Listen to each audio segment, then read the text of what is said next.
Hi, hello there.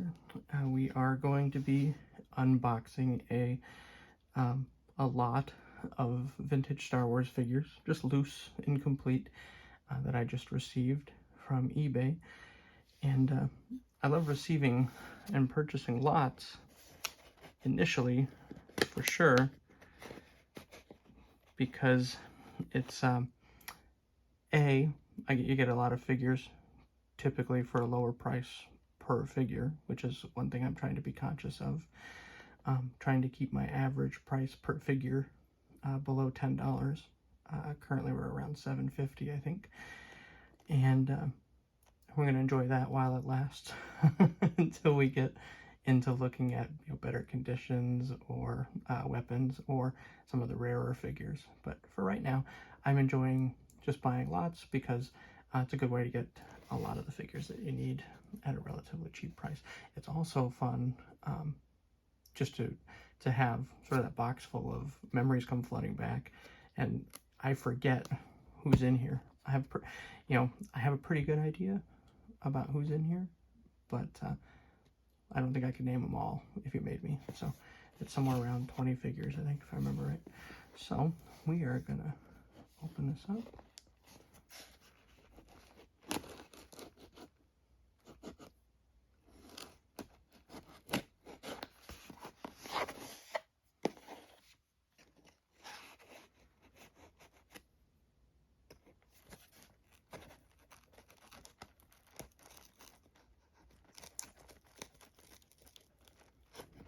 See if we can manage to do it without slicing ourselves open.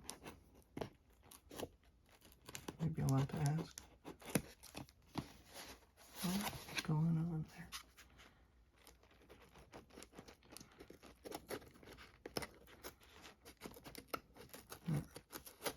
Get through there. All right. I am learning as I go, and I almost opened this box right side up with my name and address for everyone to see. So that was a good fix at the last minute. So we are going to put our X-Acto knife somewhere relatively safe where we can step on it later. And let's see who we got. Alright, I'm going to move our box over so that I can reveal each of our new additions in turn. Of course, they are all in one baggie, so I'm just going to randomly reach in and see who we pull out. Alright, first is what I believe to be a big head Han Solo. I didn't have Han Solo growing up, at least not for a long time. I might have ended up with him later on down the road, but he was not a figure I remember playing with very much. Kind of looks like a beetle. Let's see. His paint looks really good, actually. I mean, for an almost 45-year-old beater, what I would assume is a beater, but yeah, this is not bad at all. Let's see if we can read that, catch it in the light. Looks like Hong Kong GM. Yeah, I know, he looks really good, actually. Pretty stiff limbs. I don't see, other than his collar, quite a bit of paint wear up here and kind of around the shirt area. But wow, no, I think he'll be a keeper. As we go, my goal is to trade up. Initially one of each figure, loose, incomplete. But as we go, let's trade up and ideally get the nicest looking collection we can get. Let's see who's next. Okay, we have Luke in his Bespin fatigues. I know that there are two of them in here, so I'm just going to go ahead and pull out the other one right now so that I don't have to repeat myself later, but let's take a look at them. We've got the two of them here. They're very shiny. They look really good. The one on the left in particular, again, a little bit of paint wear. This is another figure I did not have growing up. Just for whatever reason, again, it's easy to say I was too young to get anything before Jedi, but they did release all of these figures again for each movie. Any previous figures came back out, to the best of my knowledge, and so it was not really an excuse not to have Luke and Bespin fatigues, but for whatever reason I didn't. And it's funny, he's tan, which he often looks tan in the film, and then later on, in different scenes, you'll see that he's actually, that it appears gray as well. So Empire in particular has a lot of that kind of color grading issue all throughout. The controversy of Han's Hoth jacket, appearing to be blue but actually being brown in real life, or Bespin Han, what color is his jacket? Is it brown or is it blue? Things like that, or his pants, are they brown or blue? I'm sorry, I think his jacket is actually black. Or maybe it's blue. Hell if I know. I'm not an authority on these things. I remember when I was, well, no, that's another story for shortly. There is another figure I remember who's coming. So yeah, this is actually a really good looking Luke. Wow, I'm really happy with him.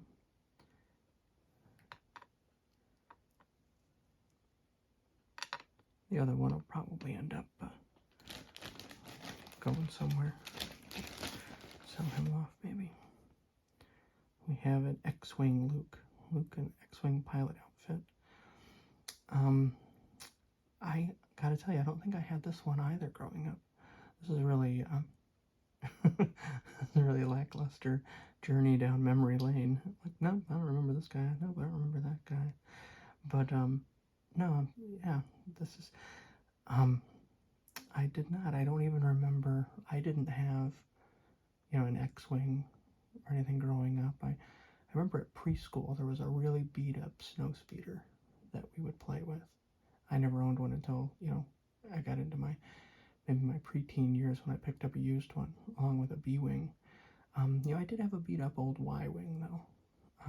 And at the time, this was the best you could do. You didn't have a Y-Wing pilot separately, though they did make the B-Wing pilot, and when much later they made the A-Wing pilot during the Power of the Force line. But I didn't have a Luke. I'll throw a shout out to my costume making friends at Faraway Creations, who make some amazing Star Wars costumes and accessories, and who are responsible for many of the X-Wing and TIE Fighter pilot, as well as, say, Death Star gunner and some of the other, auxiliary Imperial troops. Their helmets and like, say, chest boxes in particular for Rogue One and many subsequent Star Wars productions. They keep reusing those items. So that's the first thing I think of when I see X-Wing Luke, is my friends over at Faraway Creations. Let's see what else we've got. Oh my. Okay, so this C-3PO is in stellar condition. And so my first thought naturally has to be, is he not vintage? Okay, so that says 1977 on it. I don't know if that's something we can rely on. Many times they would remold something, reissue them, like particularly the vehicles, and not change the date in the mold. So say that the reissue of the Imperial shuttle with darker canopy and weathering and more darker gray features still says 1983 on it. So with figures, I don't know. He is stiff too. I don't think he's the pull apart one, because he's marked 77, so we're not going to try to rip his limbs off. But wow. Jeez. Yeah, I mean, he has a few little scuffs. I don't want to I don't want to handle him too much if he's legit. Crap, he's very nice. I did have, particularly I remember having the removable limbs C-3PO as a child, and I think I'm amazed that for at least for quite a while, longer than you'd expect, I managed to keep all of his limbs. I think that's because they would pop in and, be relatively stable there and not have a tendency to fall off. But yeah, I think the legs sort of popped in place, and then the arms just had longer pegs, so you would push them in farther. But yeah, they wouldn't fall right off, which was nice. Wow, I'm just blown away by how beautiful this figure is. I am going to immediately put him up on one or two of the Facebook collectors groups and ask for some guidance, because I'm still skeptical that he is not vintage just because he's in such good condition. Usually these guys are beat to hell. My memory of, I like to talk about, interactions with any original cast members as well. And I did meet Anthony Daniels briefly years ago through the 501st. We were doing an event when they were doing the Star Wars in concert, where they would play various cues from the Star Wars saga, and set to music and emceed by Anthony Daniels, who would give you a little bit of a spiel and then introduce each piece of music. And it wasn't the A to Z, let's play the film and play the music over it, that you see with some other productions. This was simply a Star Wars in concert, sort of with video and the MC. And so we were doing costuming work sort of out in the lobby in the mezzanine of the arena that we were at. And Anthony Daniels came down to say hi to us prior to the event. And my recollection of him was that he was very attentive to detail and concerned about the staging for the photo in a very friendly, fastidious sort of way, where he was literally, okay, now you come over here, now you come over here, and literally guiding each one of us to make sure that this was going to be the best possible picture he felt it could be, in a nice, funny way, not in a, he wasn't a jerk about it or anything. It was just very funny. And my only recollection of, I think maybe the only interaction I had with him was, he says, I think we took our photos, and then he said, I have to go, I have to get into makeup. And I said, oh, I thought you already had been. And he stopped for a moment, and he flashed a smile as if that had been, the nicest compliment, or he thought I was flattering him. And I honestly don't remember if it was just something I happened to say off the top of my head, or if I was trying to flatter him. I don't remember. But wow. Fun fact, in my other life, I have been and continue to be a huge Lord of the Rings fan. I have Lord of the Rings social media as well. And Anthony Daniels is the voice of Legolas in the Ralph Bakshi Lord of the Rings from the late 70s, 78, I'm pretty sure. So that is Anthony Daniels. There we go. Wow, that is gorgeous. I could tell in the photos that he looked like he was in exceptional condition. I'm worried that he might be from the, in 1995, they had a re-release of some of the original figures, and I don't know enough. Like, they were in like a 4-pack, and I don't remember, I don't think 3PO was in that pack, but I'm just conscious enough that they've done stuff like that over the years that I'm highly suspicious. But we'll see. That would be amazing if he's in that great a condition. We have a Chewbacca here, who is in pretty good shape too. His eyes are not as blue as some others I've seen. I love Chewbacca's blue eyes, I think, as I said in one of my other videos. This one is not as much as I'd hope. I think I have 3 Chewbaccas right now, so it may be time to get rid of a Chewbacca, or 2, or 3. I have one with Bausch Leia in my Jabba the Hutt playset display, and I have another with Han with the Falcon. But then I'm going to need one of each figure to go into a case display. I want to make one of those large rectangular shelving displays on the wall. That's they do them a couple different ways. My preference is the yellow, where it's all yellow and it looks like the vintage card backs where they had all the figures in rows. And so I like that look. That's the look that really triggers my memory. The other is you'll sometimes see them with different colored, sort of, vertically stretched oval rectangular, like rounded edge rectangles, different colors where you can stand the figures in front of each one, and they sort of mirror the colored backgrounds of the figures on their cards. It's a very colorful way to display them, whereas I like the yellow background because it makes the figures stand out more to me. All right, let's see who else we have. Oh, wow. We have Greedo, the Rhodian bounty hunter, who was played by, was it Catherine? Catherine, I'm going to take a stab at this name, Catherine d'Aragon, something like Catherine something, I believe, who played him in portions of his appearance, as well as, another guy, at least another one guy whose name I want to say is Paul something. I didn't say I was going to have useless information for you. I think I promised useless trivia.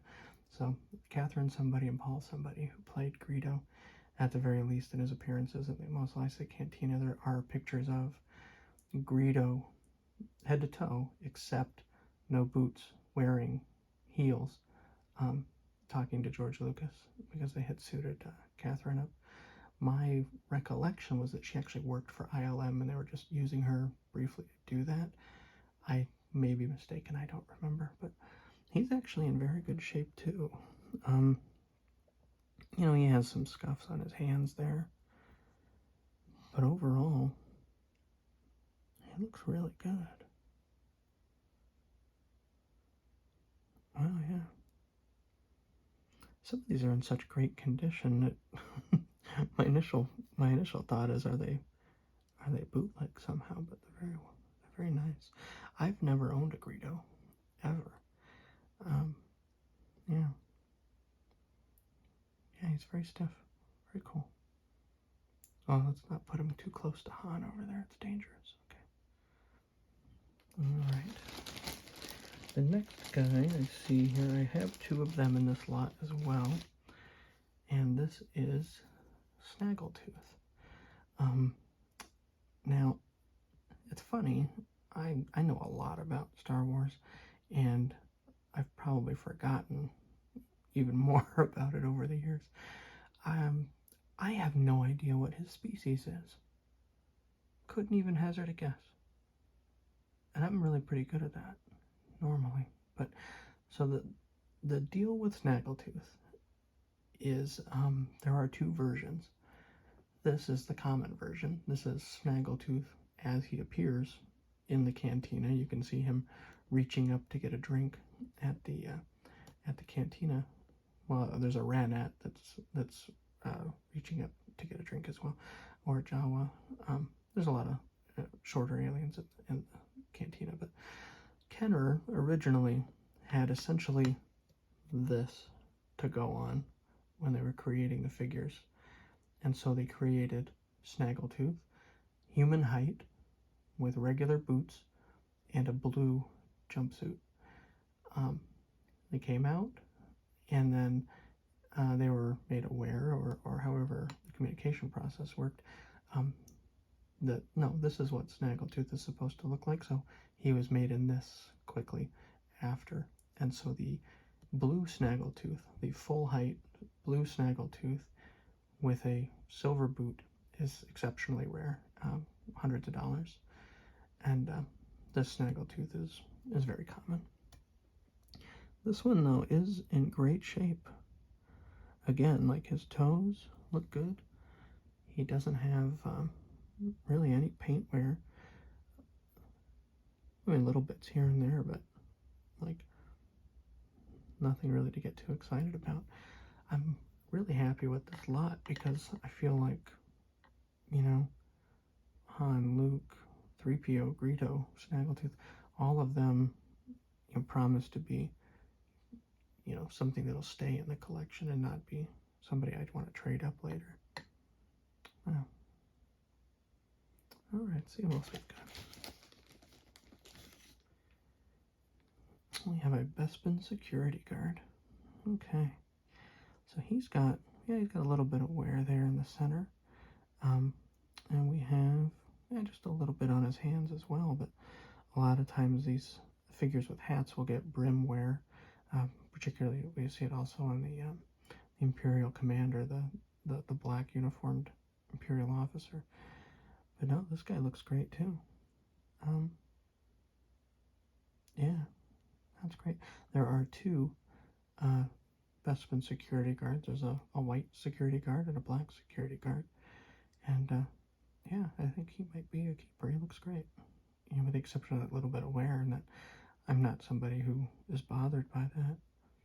It's awesome. The Bespin security guards, you see it best in when after Leia and Chewbacca are being escorted through Cloud City, and Lando alerts Lobot, you know, to intercept them, and the security guards sort of, you know, pull out their blasters on the stormtrooper escorts and free them. You can get a really good look at the Bespin security guard blaster, and it is based on the same harpoon gun handle that Boba Fett's sidearm blaster is based on. He doesn't wear it in Return of the Jedi, but in Empire Strikes Back, Boba Fett has a pistol on his right hip, and they are based on the same harpoon handle. I used to own a resin cast of one, and they fit amazingly in your hand. It's a beautiful grip. Let's see who else we've got. Oh, I know who this is. I'm not looking as I pull them out. This is 8D8. This is another one that I actually owned as a kid. I don't know who looks at this guy and says, hey, you know what my 4-year-old would enjoy is this dude. But nevertheless, I had him. I might have been 5 or 6, but still. Yeah, no, he looks great too. I don't know enough about the vintage line yet, because I'm not really concerning myself with accessories at this point. I really don't know if he comes with something. Generally, everybody comes with something. I don't remember if he comes with something. He might have some kind of little tool, but I don't know.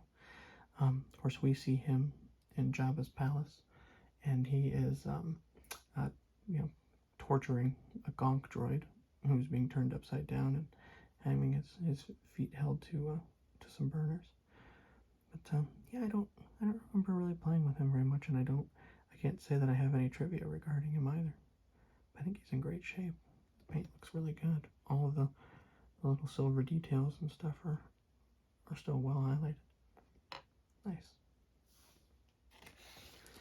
Let's see who we've got here. Oh, okay, I know I've got 2 of these guys in here too, so let's grab them both. These are, oh wow, yeah, they look pretty good too. This one is a little more worn. These are the Death Squad commanders. They are one of the original 12. Yes, there's the first 12 Star Wars figures, and among them are Chewie and Han and 3PO, as well as the Death Squad commander. And wow, yeah, his helmet and his face look great compared to his friend here. His belt is more worn. He's got some belt wear too, but overall, no, great shape as well. The Death Squad commander helmets, also made by my friends at Faraway Creations, for Rogue One, and you'll see them also in Andor and other subsequent productions, and The Mandalorian. Yeah, man, he looks really good. Cool.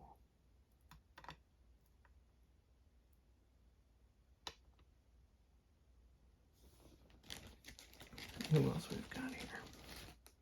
Oh, no, we're holding him for last because I probably have the most to say about him. All right, here we have a stormtrooper who has seen better days. He is very yellow.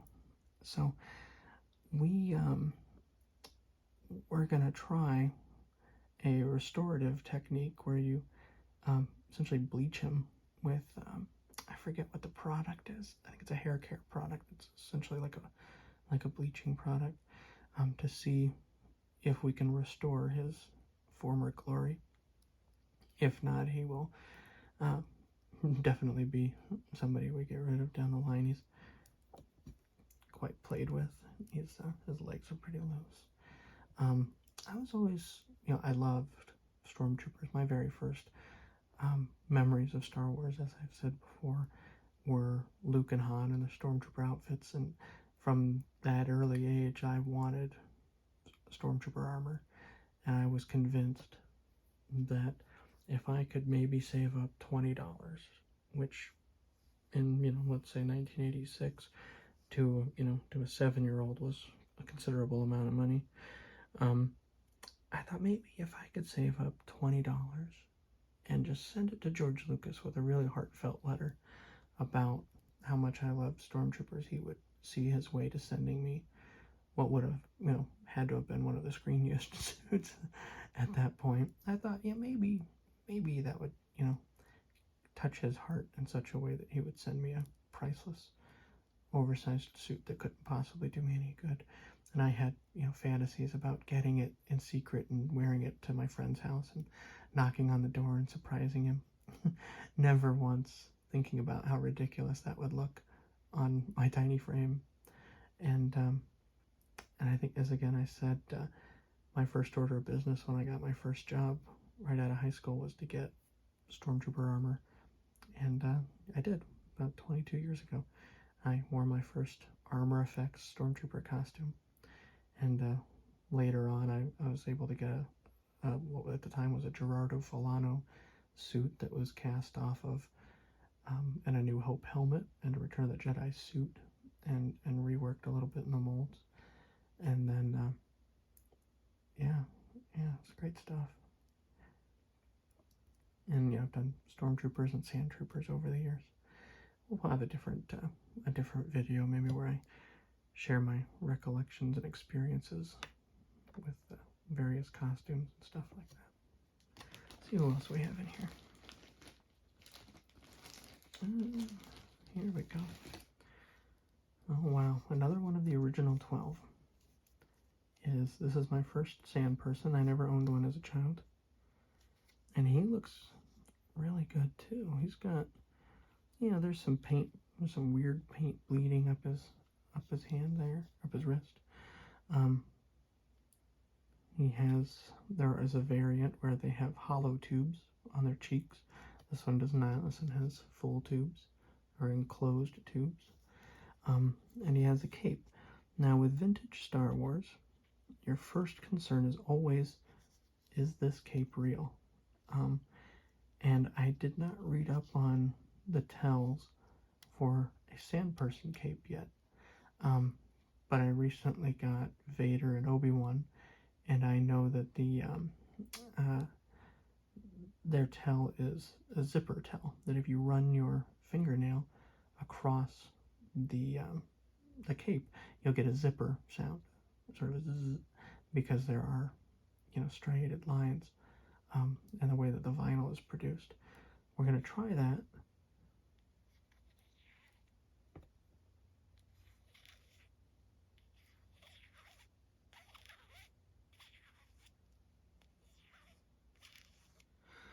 So that gives me confidence that this is probably legit. And yeah, he looks really good. I feel like we really scored well with these figures. He's got a little bit of his head is very wobbly, but yeah, geez, he just looks fantastic. That's awesome. Again, I'm skeptical. I'm like, okay, so These are all so nice. What's wrong with them? What's the catch? Um, and so I think several of them I will probably take to one of the collector groups and ask, for some guidance, and just to make sure that, I'm not mistaking them for some later production. Next we have Bespin Leia with her gown. Again, there are tells.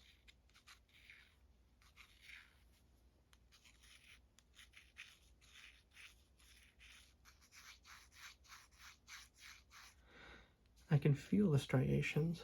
I don't know how well you can see them. Oh yeah, there you can see. Absolutely, you can see that in the light. Um, there are guides on online that will show you what the vintage legitimate cape looks like, and what some of the common reproduction capes look like. But this is gorgeous. There is also a variant. Oh wow, yeah, even the gold. Well, the gold on one side looks great. The other leg is pretty much gone. She also has a variant. I forget if or which is more valuable, but she has this one where she actually has a neckline. You can see her neck, and another where she essentially has a turtleneck, where all the way up to the neck joint is painted the same color as her dress. But no, she looks fantastic. Wow, that's great.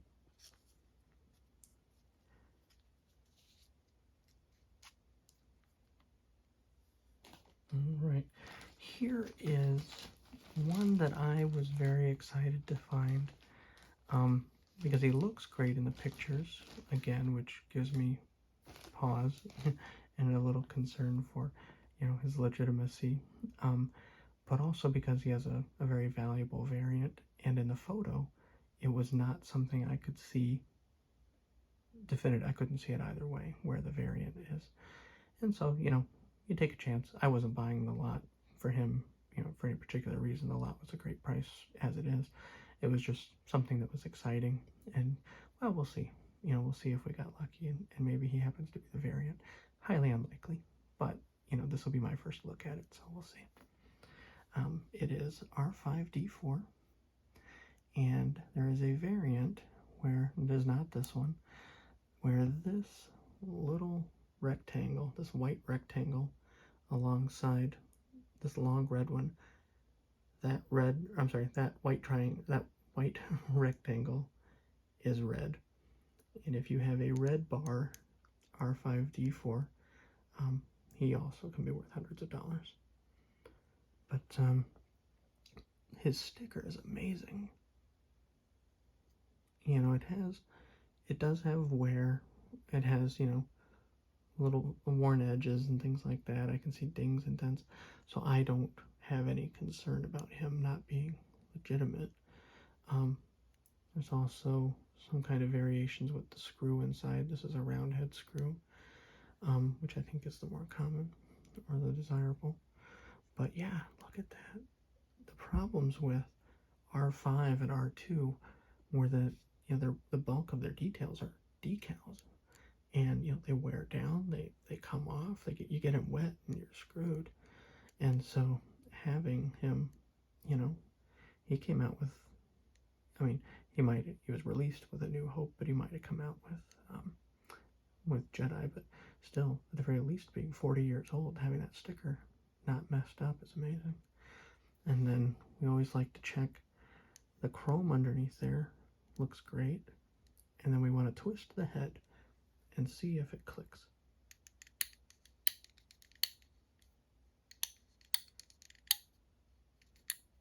Cool. So he is everything we want him to be. That's awesome. I don't have anything particularly exciting to say about him otherwise.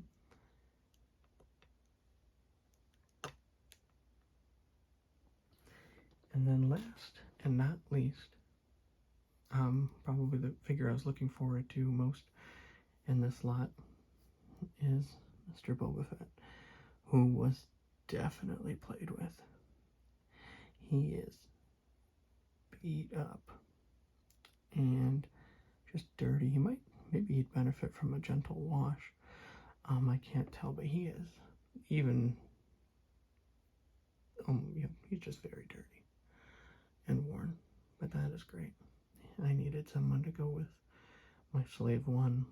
I'm an old school Boba Fett fan. I mean, who isn't? But there's so much to say about him. But I will. Maybe I'll talk just about the action figure at the moment, and later on when we go into costuming, I can talk about costuming stuff, and maybe I'll do one with Slave One, and we'll talk about, Boba Fett's history and how his character's changed and stuff. But here, growing up, I was a little oblivious to details. It's funny, this figure came out prior to Empire Strikes Back, and do you notice how different he looks? He didn't look anything like this in Empire Strikes Back. He wore two, green, military green gauntlets, roughly the same colors as chest and as collar. But here you have the red gauntlet and the yellow gauntlet because he went to production while he was still, the design of the character was in pre-production. So you have this is a pre-pro Boba Fett color scheme. This is not, what he looked like in the film. They decided to go with a more uniform color in Empire, which of course looks blue on screen, but is in actuality a very drab olive green. But that's just part of the color correction issues in Empire. And so they shot with that on Empire, and then in the interim, that suit went missing. Nobody's sure where it went, what happened to it. Did somebody end up keeping it on the download? Did it get destroyed, lost? What happened to it? But that necessitated a new suit for Return of the Jedi, and that is why you get the variation. Whereas in Jedi, he is wearing two red gauntlets with a slightly different green to his armor. Helmet is different, slightly painted differently. He no longer has that same green jetpack. He has what I affectionately refer to as the multicolor puke pack. I like the Empire pack myself. And then his gauntlet is also different.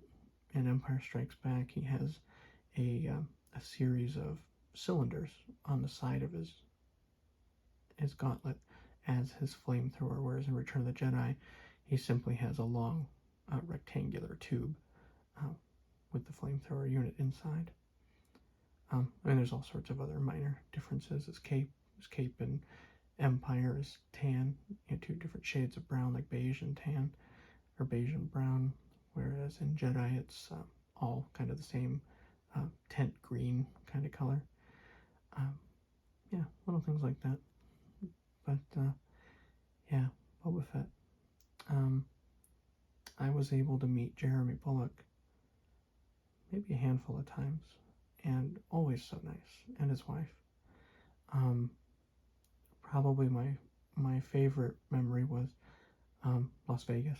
I used to be a member of the Neon City Garrison in Las Vegas, back when we were the Neon Squad, and then the Neon City Garrison, and we had an event for Jeremy at the Forum Shops, where we were essentially just appearing alongside him to promote him doing an autograph signing at a memorabilia shop. And so we spent the better part of a day hanging around with him and his wife. And if I can remember correctly, I think her name is Colleen.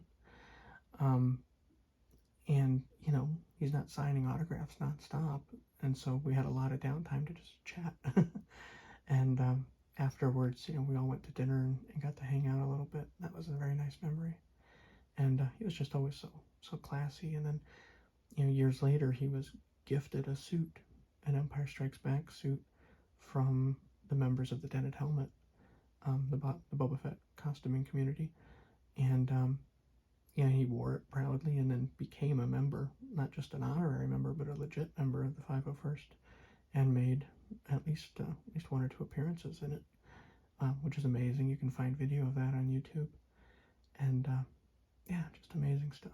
And then I was able to see him a final time. Not, and we weren't friends. He certainly didn't know me or anything like that. I was able to see him with a group of customers as well, just about a year before he passed away at a convention in the Chicago area where I now live. And yeah, it was great to be able to see him one last time. That is Boba Fett. So cool. Yeah, maybe we'll do a video where we attempt some light restoration, because I know we'll be giving a shot, with restoring that trooper to see if that's possible. And maybe this Boba Fett as well. Alright, hope you enjoyed that. And we'll see you next time.